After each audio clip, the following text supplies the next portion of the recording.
You mentioned Canton. Do you think at all about potentially going in next year? Not really. I really don't. You know, that some people say, yeah, he's lying. If that happens, what an honor. But then I have to kind of come out from behind my gates again. You know. You never. Again, I don't mean any disrespect by that, but. Brett, why do you think you're so kind of uncomfortable talking about yourself? You know, and coming out and doing that. Why? You know, I just have always, well, I've always loved the game. I always loved to compete. But I never, and I really mean this, I never felt like it was a one-man show, because it's not.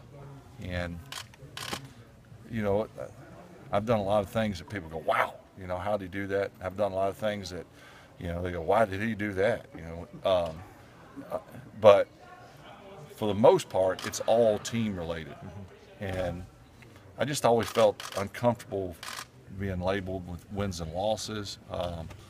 And I didn't sign up to play football as a kid for attention. My dad was a football coach. He was a baseball coach. It was all I knew. I knew nothing about working on engines. I knew nothing about working on air conditions. I had no clue when it came to any of those type of things. Farming, none of that. All I knew was sports. And that's what I knew, and that's what I had always dreamed of being, was a pro football or baseball player.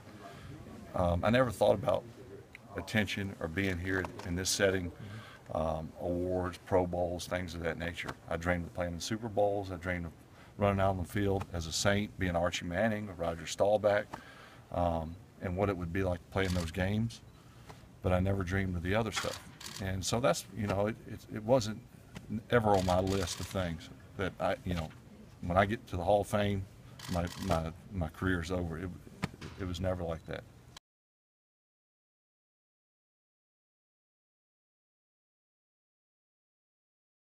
Well, to be able to go in with some other Southern Miss guys and Spoon and Coach Knight? Absolutely. You know, that's always good. Anytime Southern Miss is honored. But you know what? I pull for Ole Miss. I pull for Mississippi State when they're not playing Southern Miss, and of course that's very rare that they play. But you know, my heart is with Southern Miss, so it's good to see the other guys go in as well. A little bit of time.